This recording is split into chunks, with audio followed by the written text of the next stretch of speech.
There are moments in your life that function as doorways.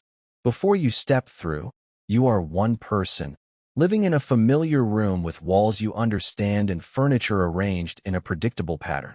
And after you cross the threshold, the architecture of your entire world has shifted. The change is irreversible. You can't unsee the new room, can't unknow the existence of the hallway that stretches out before you. For me, that doorway was not a grand, momentous gate, but the quiet, unassuming frame of my bedroom door, left slightly ajar in the blue-tinted hush of 3 in the morning. And the person who opened it, who stood there hesitating on the precipice of everything, was Alex. He said he had a dream about me. Then he asked if we could stay up and talk about it. To understand the weight of that question, the sheer tectonic significance of him standing there in my doorway, you have to understand the geography of our friendship. Alex and I had existed in a state of comfortable, platonic orbit for nearly 6 years. We met in college, a classic case of opposites drawn into a shared gravitational field. He was the center of every room, a supernova of easy laughter and casual confidence, studying computer science, but really majoring in people.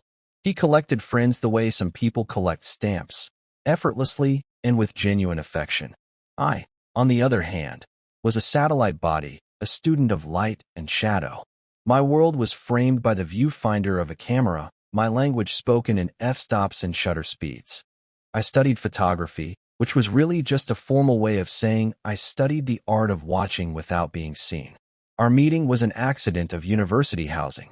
We were assigned as roommates in our sophomore year, a prospect that filled me with a quiet, simmering dread. I had spent my freshman year in a small monastic cell that suited my temperament perfectly. The idea of sharing my carefully curated silence with a stranger, especially one who seemed to be the human equivalent of a golden retriever, was unnerving.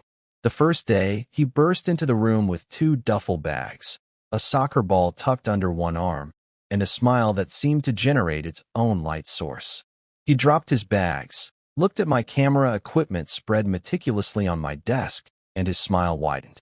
"A photographer," he'd said, his voice warm and completely devoid of the judgment I'd anticipated. "Awesome.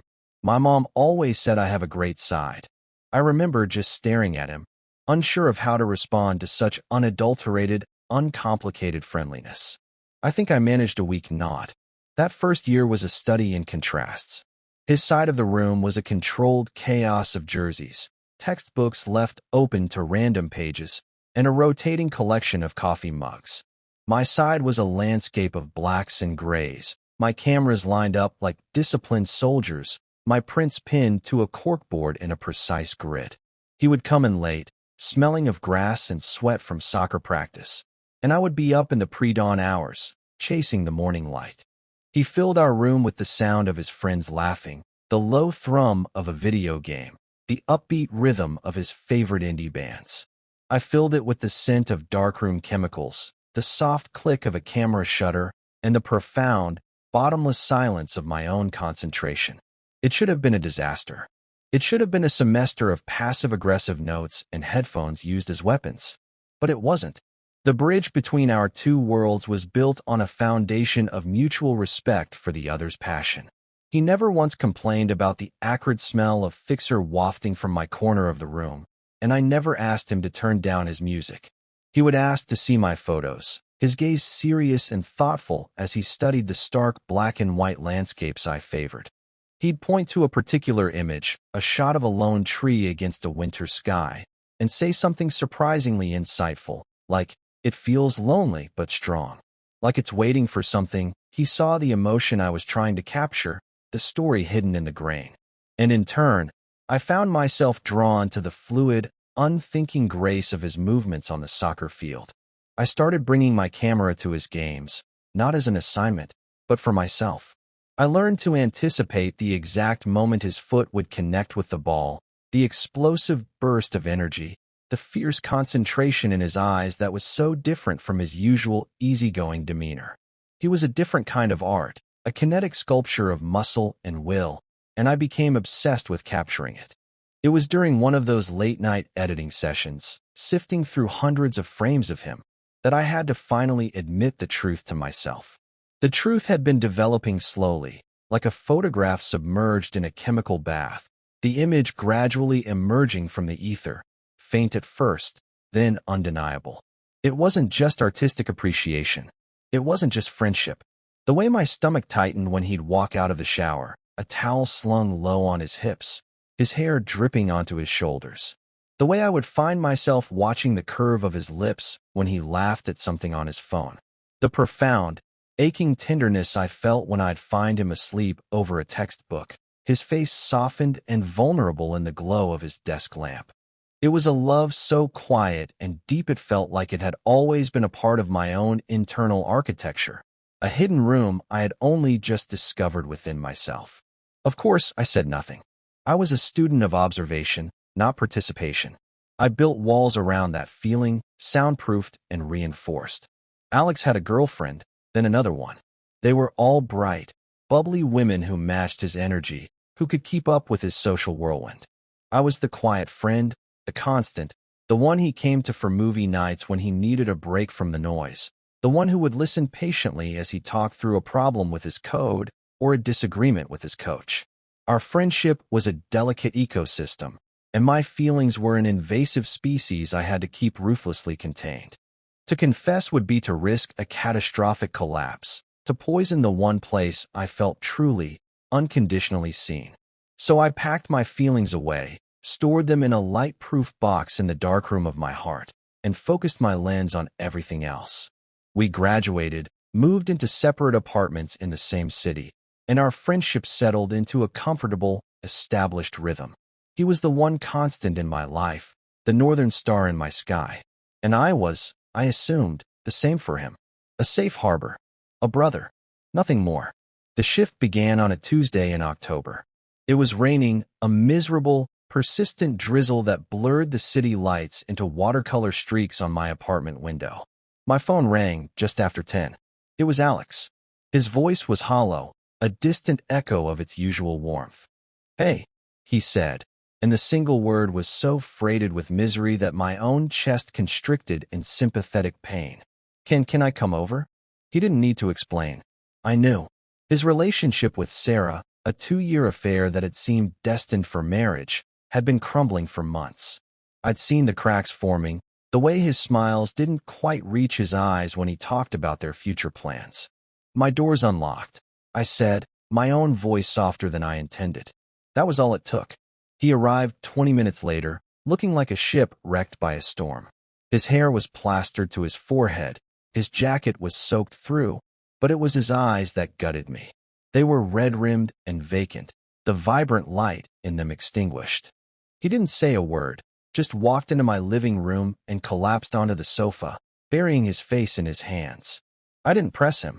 I made him a cup of tea, the way my own mother used to for me when I was sick, and placed it on the coffee table in front of him. I draped a dry blanket over his shoulders and then sat in the armchair opposite, giving him the dignity of his silence. For nearly an hour, the only sounds in the room were the ticking of the clock on the wall and the drumming of the rain against the glass. It was a silence that was different from our usual comfortable quiet. This was a heavy, waterlogged silence, full of things unsaid. Finally, he looked up, his face pale and drawn. "She's gone," he whispered, the words barely audible. "She packed her things. Said she hasn't been happy for a year. A year, Leo." And I didn't even see it. His voice broke on the last word, and a single tear traced a path through the rain on his cheek. My first instinct was a primal, physical urge to go to him, to wrap my arms around him and hold him until the shaking stopped. But I remained frozen in my chair, tethered by years of carefully constructed boundaries. Instead, I just listened. I let him talk, let the grief and confusion and anger pour out of him in a torrent. He talked about the plans they'd made, the little routines they'd shared, the shock of realizing the person you thought you knew best was a stranger. I was his confessor, his witness. I absorbed his pain, offering quiet murmurs of validation, letting him know he wasn't alone in the wreckage. It was past 2 in the morning when he finally fell silent, his energy completely spent. He looked exhausted, hollowed out. "I can't go back to our apartment," he said, his voice thick with sleep and sorrow. Her smell is everywhere. Her stuff. He looked at me, his gaze pleading. Can I just crash here? On the couch. An electric current shot through me. It was a simple, logical request, but it felt monumental. It was the first deviation from our established pattern. Of course, I said, my voice steady despite the tremor in my hands. Stay as long as you need. I got him pillows and another blanket from the hall closet, and as I arranged them on the sofa, my fingers brushed against his arm. The contact was fleeting, accidental, but it felt like a spark in the dark, a sudden, intense flare of heat that left my skin tingling. He was already half asleep, his eyes closing. Thanks, Leo, he mumbled. You're the best. The words were casual, a friendly platitude, but they landed in my chest with the force of a physical blow. I retreated to my bedroom, closing the door behind me, and leaned against it, my heart hammering against my ribs. I could feel his presence on the other side of the wall, a tangible weight in the silence of my apartment. It was the beginning of a new cartography, a redrawing of the maps I had used to navigate my life, and I had no idea where the new borders would lie. That one night on the couch bled into a week. Alex would go to work from my apartment, return in the evening with takeout, and we would fall into a new routine. We'd eat in comfortable silence, watch a movie, and he would inevitably drift off to sleep on the sofa long before the credits rolled. Every night, I would gently wake him, suggesting he take my bed, that I was fine on the couch. Every night, he would refuse, shaking his head with a sleepy stubbornness. No, man, this is your place. The couch is fine, but the couch wasn't fine. It was old and lumpy, and I could see the toll the sleepless nights were taking on him. He was moving through his days in a fog of exhaustion and grief, and the dark circles under his eyes seemed to grow deeper with each passing morning. The ritual began on the 8th night. We were watching some mindless action movie, the kind with lots of explosions that required zero emotional investment. I was on the floor, leaning against the sofa, and he was stretched out on the cushions behind me. About halfway through, I felt a subtle shift in weight. His head had slumped sideways in sleep and was now resting, ever so lightly, against my shoulder. My entire body went rigid. I stopped breathing. Every nerve ending in my body was suddenly focused on that single point of contact. The warmth of his skin through his t-shirt, the soft texture of his hair against my neck, the faint, clean scent of his shampoo. It was an intimacy so profound, so terrifyingly close to what I had secretly craved for years, that I felt a wave of panic wash over me. I sat there, perfectly still, for what felt like an eternity, my own muscles screaming in protest. I was a statue, afraid that the slightest movement would shatter the moment. I could hear the soft, even rhythm of his breathing, a gentle puff of air against my ear with each exhalation. The movie played on, a meaningless cacophony of sound and light in the background. My entire universe had shrunk to the space of a few square inches where his body met mine. My mind was a battlefield. One part of me, the logical, self-preservationist part, was screaming at me to move, to shift away, to re-establish the boundary he had so unconsciously crossed. It was an accident, it insisted. He's asleep. It means nothing. To stay here, to accept this, is to invite a world of pain. But another part of me, a deeper, more honest part, was overwhelmed with a feeling of rightness. It felt like coming home. It felt like a piece of me that had been missing had finally clicked into place. The sheer, simple comfort of his weight against me was a balm to a wound I hadn't even realized was still open. So I stayed. I let my muscles relax, inch by painful inch. I let my own head lean back slightly, accepting his weight more fully. It was a silent surrender, a concession. I was no longer just his friend, his safe harbor. In that moment, I became his pillow, his anchor in the storm of his own grief. When the movie ended, the screen went black, plunging the room into a soft darkness illuminated only by the streetlights outside. I didn't move. I sat there for another hour, listening to him breathe, feeling the rise and fall of his chest against my back. I studied the way the light from the window traced the sharp line of his jaw, the gentle curve of his eyelashes against his cheek. I was documenting the moment with my photographer's eye, committing every detail to memory, developing the image in the darkroom of my mind. It was a portrait of profound vulnerability, and I felt a fierce, protective surge of affection that was almost painful in its intensity. Eventually, my own exhaustion won out. My neck was stiff, my legs had gone numb. With painstaking slowness, I managed to shift my weight, gently lowering his head onto a cushion without waking him. I stood up, my joints protesting, and looked down at him. He looked younger in his sleep, the lines of stress around his eyes smoothed away. He looked peaceful. I pulled the blanket up to his chin, my fingers hesitating for a fraction of a second before retreating. I went to my room, but I left the door ajar. It was a small, almost unconscious gesture, but it felt significant. It was an invitation. It was a signal that the walls between our separate spaces were becoming permeable. I lay in my bed, staring at the ceiling, my body still humming with the phantom sensation of his warmth. I knew, with a terrifying certainty, that something fundamental had changed. The old rules no longer applied. We were navigating a new, uncharted territory, and I was both the mapmaker and the lost explorer, trying to find my way in the dark. This became our new normal. The ritual. He never went back to his old apartment, eventually arranging for movers to put his things in storage. He just stayed. He never officially asked to move in, and I never offered. It was an unspoken arrangement, a delicate state of cohabitation that we both seemed to accept without question. The pretense of the couch lasted for another week or two. Then, one night, after he had fallen asleep against my shoulder again, I managed to wake him just enough to steer him toward my bedroom. "You can't keep sleeping out there," I'd murmured, my voice rough with my own sleepiness. "You're going to destroy your back." He was too tired to argue, just stumbled into my room and fell onto the bed, fully clothed, and was instantly asleep. I stood in the doorway for a long moment, my heart a frantic drum against my ribs. This was a new level, a new boundary crossed. I ended up sleeping on the couch myself that night, a strange inversion of our previous arrangement. I felt like a guest in my own home. The next night, he didn't even bother with the couch. After the movie, he just stood up, stretched, and said, "I'm beat," heading to bed, and he walked into my room as if it were his own. The casualness of it was breathtaking. I followed a few minutes later, hesitating at the threshold.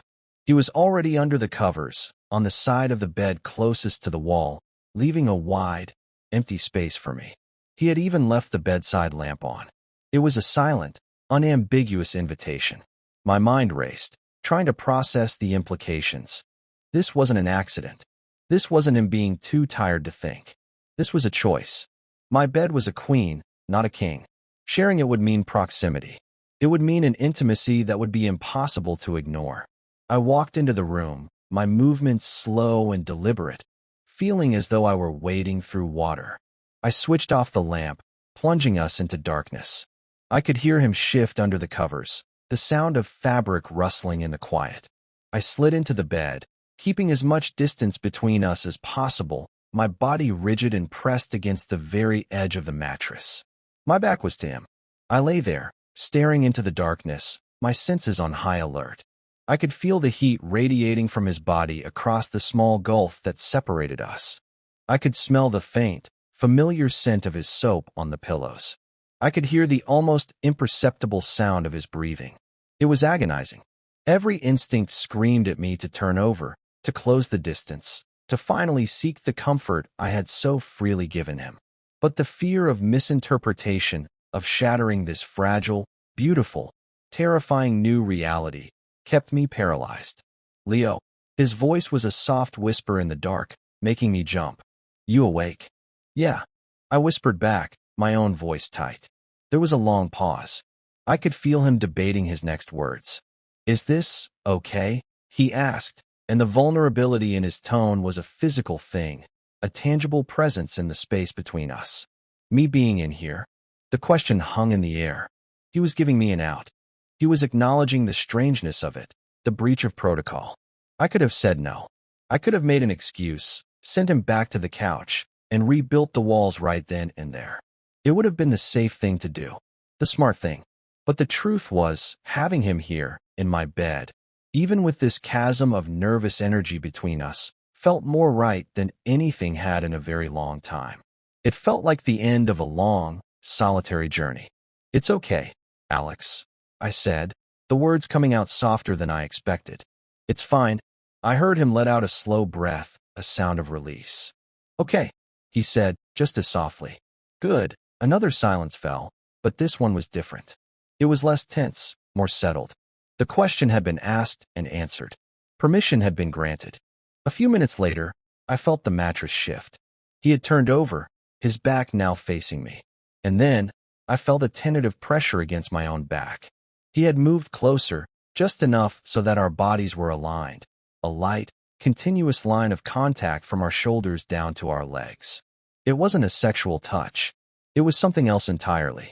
It was a touch that spoke of loneliness, of a deep-seated need for simple, human warmth. It was a gesture of pure, unadulterated comfort-seeking. And my body, of its own accord, responded. I felt the tension drain out of my muscles. I relaxed into the contact, letting his warmth seep into me. It was an unspoken agreement, a silent conversation. In the darkness of my bedroom, without a single word, we had just defined the terms of our new existence. This was who we were now. We were two people who slept back to back, finding solace in the quiet, uncomplicated presence of another human being. I fell asleep that night faster than I had in years, anchored by the steady weight of him beside me. This pattern held for weeks, becoming the central ritual of our lives. We were roommates, but more. We were friends, but more. We existed in a liminal space, a territory without a name. During the day, things were almost normal. We'd make coffee in the morning, a choreographed dance in my small kitchen. We'd go to our respective jobs. We'd text during the day about groceries or plans for dinner. It was a comfortable domesticity that, from the outside, would look like any two people sharing a living space. But at night, the facade would drop away, and we would retreat into the quiet intimacy of my bedroom. The initial back-to-back arrangement slowly evolved. One night, I woke up to find his arm draped over my waist, his face buried in my shoulder blade. Another night, I was the one who turned over in my sleep, my hand coming to rest on his hip. These were the unconscious transgressions of sleeping bodies, yet they felt like confessions. Each morning we would wake up, tangled together in some new configuration, and we would pull apart without a word, a silent, shared acknowledgement of the line we had crossed in our sleep, a line we would carefully redraw the moment our feet hit the floor. I lived for the nights and dreaded the mornings. The darkness was our sanctuary, a place where physical touch was permissible, stripped of intent and context by the plausible deniability of sleep. But the daylight brought with it the harsh glare of reality. We would studiously avoid each other's eyes over the breakfast table. The air would be thick with the unspoken. I was drowning in subtext, in the analysis of every gesture. Did he pull away quickly this morning because he was uncomfortable, or was he just in a hurry? Did the way his fingers brushed mine when I handed him a coffee mug mean anything, or was it just an accident? I felt like I was losing my mind, caught in an endless loop of hope and anxiety. My photography suffered. I couldn't focus. The world outside my apartment seemed gray and muted. All the color, all the light and shadow that mattered, was contained within these four walls, in the silent, nightly drama of sharing a bed with the man I loved. I started to think of our relationship in photographic terms. Our friendship had been a perfectly exposed black and white print, its tones clear and distinct, its composition balanced. Now, we were a double exposure, two separate images superimposed onto one another, creating something new and confusing and strangely beautiful. His grief and my love, his need for comfort and my desperate yearning to provide it.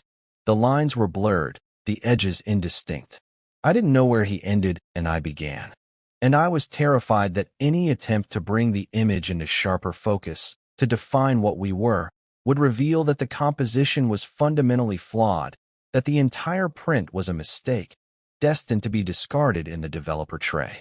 He started talking about Sarah less. The raw, open wound of the breakup was slowly beginning to scar over. He was laughing more, his old, easygoing personality re-emerging from the fog. And with his healing came a new, more terrifying phase of our arrangement. His need for my comfort was no longer born of acute crisis. It was becoming a habit, a preference. One Saturday, we spent the day with some of our old college friends. It was the first time we had socialized as a pair, as roommates. I watched him all day, watched him laugh and joke. The life of the party, the Alex everyone knew and loved. He was a different person out in the world, confident and bright. And yet, when we got home that night, he fell back into our quiet ritual without a second thought. He changed into his sleep pants, slid into my bed, and turned towards me, fitting himself against my back as if it were the most natural thing in the world. It wasn't about Sarah anymore. It wasn't about grief. This was about us. And that was a truth so overwhelming, so full of terrifying possibility, that I could barely breathe. The tension was becoming unbearable, a string pulled so taut it had to either snap or begin to play a new kind of music. I felt constantly on edge, hyper-aware of his every move, his every breath. The space between us and the bed, which had once felt like a comfort, now felt charged with an electric current. It was a space of infinite potential and infinite risk. I knew I couldn't continue like this, living in the gray area, slowly being eroded by the tides of uncertainty. Something had to give. I had to know. I had to know if the comfort he sought was just the warmth of a generic body, a human hot water bottle, or if it was me. I had to know if he felt even a fraction of the seismic shift I felt every time he touched me. But I was a coward. I was an observer. I didn't know how to initiate. I didn't know how to cross a threshold myself. I could only stand in the doorway and wait. And then came the night of the dream. It was a Wednesday, unremarkable in every way. We had ordered pizza, watched a documentary about deep-sea exploration, and by 11, we were both in bed, settled into our usual back-to-back formation. I was drifting on the edge of sleep, my mind quiet for once, when I felt him stir behind me. He didn't just move.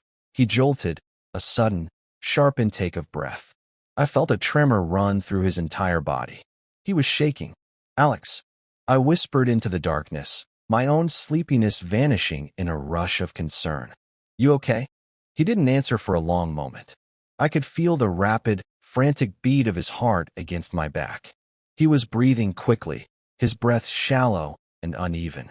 "Bad dream?" I asked, keeping my voice low and calm. "Yeah," he finally managed to get out, his voice strained. He shifted, pulling away from me, and sat up, swinging his legs over the side of the bed. I heard him rest his elbows on his knees, his head in his hands. The withdrawal of his warmth was immediate and absolute, leaving the spot behind me feeling cold and empty. I rolled over to face him, propping myself up on one elbow. His silhouette was a dark shape against the faint light from the window. "Do you want to talk about it?" I asked, the words a familiar refrain from the early days after his breakup. He was silent for so long I thought he wasn't going to answer. I could see the tension in the line of his shoulders, the tight clench of his fists. I was about to let it go, to tell him to try and get some sleep, when he finally spoke, his voice so quiet I had to strain to hear it. "It was about you." The words landed in the silent room with the force of a physical impact. My breath caught in my throat. My mind, usually a frantic hive of overanalysis, went completely, utterly blank. There was nothing but the echo of those 4 words. "It was about you." He took a deep, shuddering breath. I think we need to talk, Leo." He turned his head, and even in the dim light, I could see the glint of fear in his eyes. He looked terrified. Can we stay up and talk about it?" This was it. The doorway. The moment the architecture of my world was about to change forever. I was standing on the threshold, and on the other side was a room I couldn't see, a future I couldn't predict. It could be a room full of light and understanding, or it could be an empty, desolate space where our friendship lay in ruins. For 6 years, I had lived in the safe, predictable room of our platonic bond. I had decorated it with my secret love, hung my feelings on the walls like photographs only I could see. To step through this door was to risk everything. But to stay where I was, to refuse his request, was to condemn myself to a lifetime of wondering, to an eternity in the suffocating silence of the unspoken. Okay, I heard myself say, my voice a stranger's, thin and reedy. I sat up, my heart a wild, panicked bird beating against the cage of my ribs. Let's talk. He didn't move from the edge of the bed. He just sat there, his back to me, staring at the floor. It was as if he had expended all his courage just asking the question and had none left for the conversation itself. I knew, with a sudden, piercing clarity, that if this was going to happen, I would have to be the one to move first. I, the quiet observer, would have to step into the frame. I slid out of bed and walked around to the front of him, kneeling on the floor so I could see his face. The floorboards were cold beneath my knees. "Alex," I said, my voice barely a whisper. "Look at me." Slowly, reluctantly, he lifted his head. His face was a mess of conflict. I could see the fear, yes, but underneath it, there was something else. A deep, aching vulnerability that mirrored my own. It was the same look he'd had the night he first showed up at my door, drenched and broken. Only this time, the source of his pain wasn't a ghost from his past. It was me. It was us. My dream, he began, his voice cracking. He stopped, swallowed hard, and tried again. We were just like this. In this room. But we weren't just sleeping. We were. He trailed off, unable to say the words. He shook his head, a gesture of frustration and confusion. It felt so real, Leo. And when I woke up, I wanted it to be real. And that scared the hell out of me. There it was. The confession. Not a declaration of love, not a neatly packaged romantic sentiment, but something far more honest and raw. A confession of want, tangled up with fear. My own fear, which had been a roaring inferno in my chest, suddenly subsided, replaced by a wave of profound, overwhelming empathy. He was just as lost in this uncharted territory as I was. He was scared. He was confused. He wasn't the confident, unknowing initiator I had painted him as in my mind. He was just Alex. My Alex. And he was terrified. "Why does it scare you?" I asked, my voice gentle. I kept my gaze steady on his, trying to anchor him, to offer him a safe harbor in the storm of his own emotions. "Because of you," he said, the words bursting out of him, louder than he intended. He lowered his voice, his words laced with desperation. "Because this is you and me. It's everything. Our friendship is the most important thing in my life, Leo. It's the only thing that's felt solid for forever. And if I'm wrong about this, if I'm misreading everything, I could lose that. I could lose you. And I can't. I can't handle that." I watched as a single tear escaped and traced a path down his cheek. And in that moment, all my years of silent observation, of meticulously documenting emotion from a distance, coalesced into a single, undeniable truth. I loved him. I loved this broken, beautiful, terrified man kneeling metaphorically before me. And the risk of losing him by saying nothing was infinitely greater than the risk of losing him by telling the truth. The silence was the poison, not the confession. "You're not wrong," I said. The words were quiet, but they felt like the loudest sound I had ever made. They filled the entire room, pushing out all the fear and uncertainty. "You're not misreading anything." His eyes widened, searching my face for any sign of doubt, any hint of hesitation. He found none. All he found was the truth of 6 years of unspoken love, finally allowed to surface. I saw the fear in his eyes slowly recede, replaced by a dawning sense of wonder. A fragile, tentative hope. "Leo," he whispered, his voice full of disbelief. I didn't answer with words. I closed the small distance between us, my hands coming up to cup his face. His skin was cool, his stubble rough beneath my palms. I leaned in, slowly, giving him every opportunity to pull away. He didn't move. He leaned into my touch, his eyes fluttering shut. And then, our lips met. It wasn't a passionate, cinematic kiss. It was hesitant. It was tender. It was a question and an answer all at once. It was the taste of salt from his tears and the warmth of a truth finally spoken. It was the feeling of a door clicking shut behind me, not trapping me, but securing me inside a new room, a new reality, that was infinitely better than the one I had left behind. It was the end of the silence. It was the beginning of everything. The aftermath of a confession is a delicate, fragile thing. It's like the moment after a storm has passed, when the air is still charged with electricity and the world is washed clean, but the ground is unsteady beneath your feet.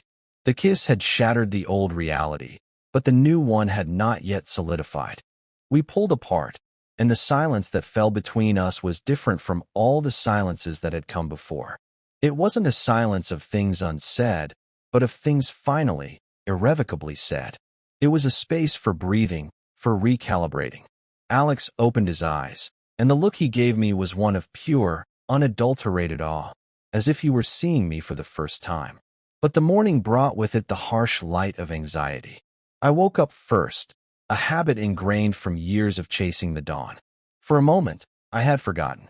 I turned over, expecting to find the familiar shape of his back, the comfortable weight of his presence. Instead, I found an empty space. The bed beside me was cold. A knot of pure, cold dread tightened in my stomach. I sat up, my heart starting to pound. I listened for the sounds of him in the apartment, the shower running, the coffee maker gurgling. There was nothing, just the profound, unnerving silence he had filled for the past several months.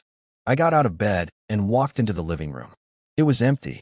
A coffee mug, half full, sat on the end table. A blanket was hastily folded on the couch. But Alex was gone. There was no note, no text message, just an absence that was louder than any argument. The fear I had held at bay all night came crashing back in, a tidal wave of doubt and self-recrimination. I had misread it. I had pushed too far. The dream, the confession, the kiss, it was all a momentary lapse, a product of grief and confusion and late-night vulnerability. And in the clear, rational light of day, he had realized his mistake and fled. The carefully constructed world we had built in the darkness had dissolved with the morning sun, leaving me alone in the wreckage. The next 2 days were some of the longest of my life. I sent him a single, carefully worded text. "Hey, are you okay?" Hours later, a reply came back, a sterile, hollow message that did nothing to soothe my frayed nerves. "Yeah, sorry. Just needed some space to think." Space. He needed space. After months of willingly erasing the space between us, of seeking proximity like a plant seeks sunlight, he now needed space. The word felt like a slap. I spent the time wandering my apartment, which now felt cavernously empty. Every corner of it held a ghost of him. His toothbrush was still in the holder in the bathroom. His favorite hoodie was slung over the back of my desk chair. The indent of his head was still on the pillow next to mine. It was a museum of a life we had briefly shared, and I was its lonely, heartbroken curator. I fell into a spiral of self-blame. I had been foolish to believe that something so fragile could survive the weight of my long-held feelings. I had taken his need and twisted it into something it wasn't. He had come to me for comfort, and I had seen it as a sign of love. I had been selfish. I had taken advantage of his vulnerability. The narrative my anxiety spun was vicious and convincing. By the third day of his silence, I had resigned myself to the fact that I had not only lost a potential future with him, but I had also destroyed our past. The friendship, the one thing he had said was most important to him, was shattered, and it was my fault. On the third night, I couldn't take it anymore. The not knowing was worse than any potential rejection. I had to have an answer, even if it was the one I dreaded. I typed out a text, my fingers shaking so badly I had to rewrite it 3 times. "Can we please talk? I need to understand." I hit send before I could lose my nerve, and then I threw my phone onto the couch as if it were on fire.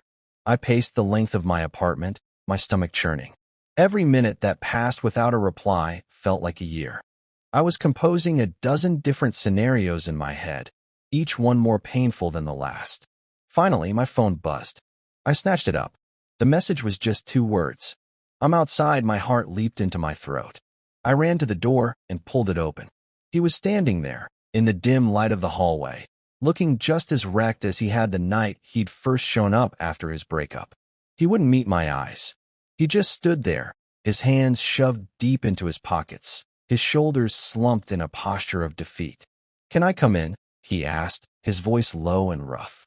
I stepped back, holding the door open for him.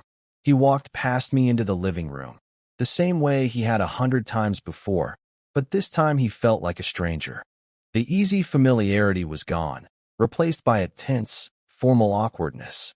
He didn't sit down. He just stood in the middle of the room, staring at the floor. "I'm so sorry, Leo," he began, his voice thick with an emotion I couldn't decipher. "I'm so sorry. I shouldn't have run. That was cowardly.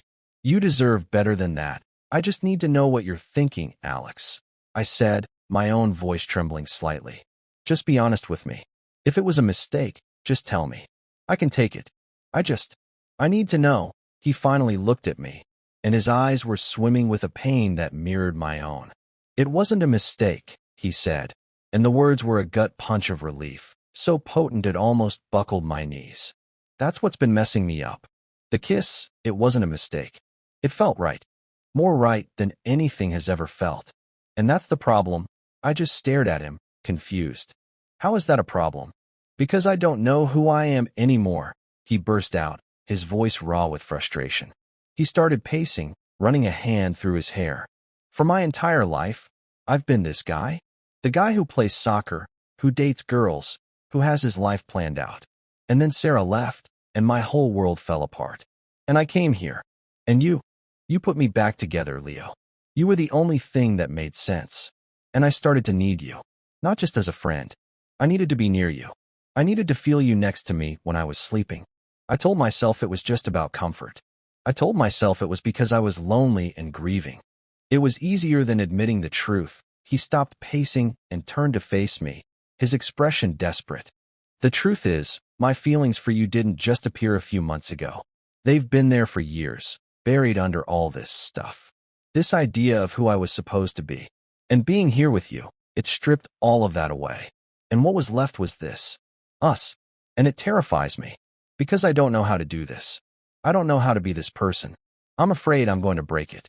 I'm afraid I'm going to break you." The dam of my own fear and resentment broke. All the pain and confusion of the last 3 days vanished, replaced by a wave of clarity. He hadn't run from me. He had run from himself. He was afraid of the same thing I had been afraid of for years, the monumental risk of it all.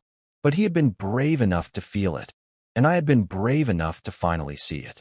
I closed the distance between us, stopping just a foot away from him. "You think I'm not scared?" I said, my voice low and intense. "Alex, I have been in love with you for 6 years. I have spent 6 years being terrified of exactly this. Of this moment. Of having everything I've ever wanted right in front of me and not knowing what to do with it. I have lived and breathed this fear. So don't you dare stand there and tell me you're afraid you're going to break me. We are both broken. We are both scared. That's the point." I reached out and took his hand. His fingers were cold, but they curled around mine instantly, his grip tight and desperate. "We can be scared together," I said softly. "You don't have to figure this out on your own. We can figure it out together. Just, please don't run away from me again. That's the only thing I can't handle." He looked down at our joined hands, and then back up at my face. The conflict in his eyes finally settled, the storm passing. It was replaced by a look of profound, weary relief. It was the look of a man who had finally stopped fighting a current that was pulling him home. "Okay," he whispered, a smile finally touching his lips, small and fragile, but real. "Okay." Together, he stepped forward, closing that last foot of distance between us, and wrapped his arms around me. He buried his face in my neck, and I held him just as tightly. It wasn't a kiss. It was something more essential. It was an embrace that said, "I'm here. I'm not leaving. I choose this. I choose you."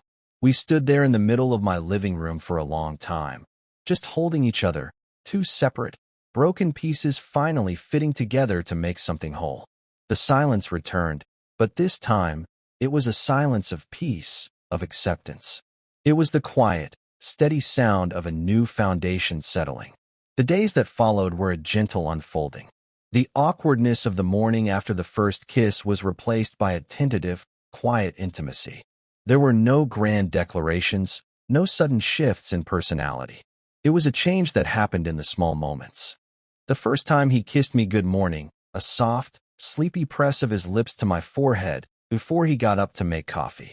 The first time we held hands while walking down the street, his fingers interlaced with mine, a simple, public declaration that felt more significant than any spoken words. The first time he called me from work just to hear my voice. We were learning a new language, a new way of being with each other. The old roles of observer and initiator, of quiet friend and outgoing confidant, began to blur and merge. I found a new bravery, a willingness to speak my needs instead of just documenting them in silence. And he found a new stillness, a comfort in the quiet that he had always tried to fill with noise.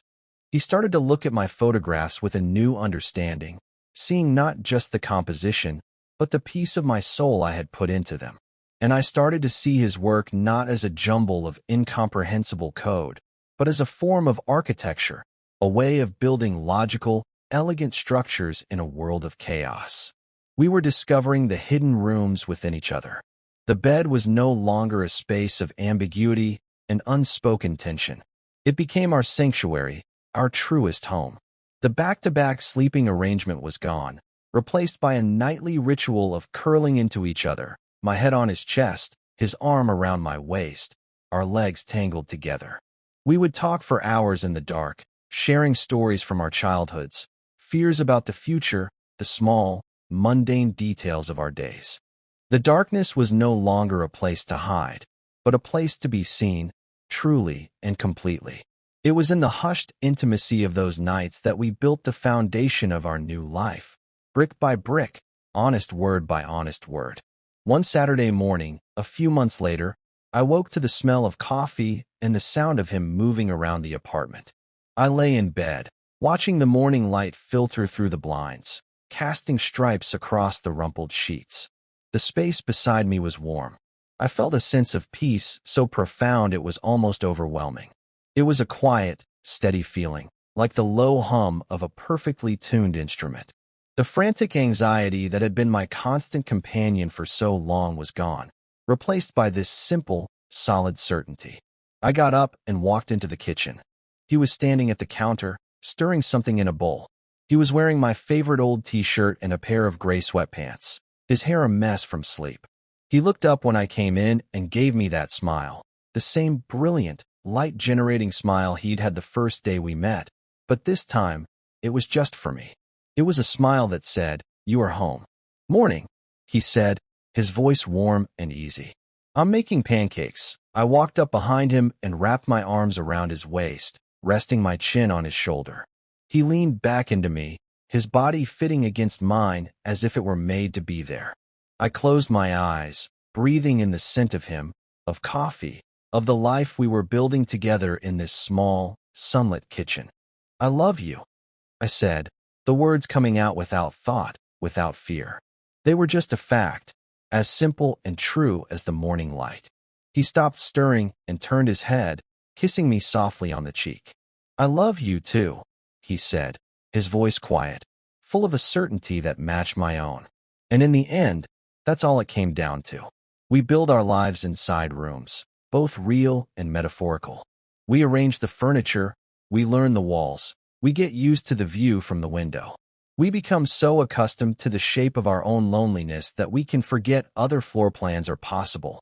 But life, in its strange and beautiful wisdom, sometimes sends someone to stand in your doorway in the middle of the night. They don't knock down the walls or rearrange the furniture. They just open the door, quietly and without fanfare, and show you that the room you thought was your whole world was only the beginning.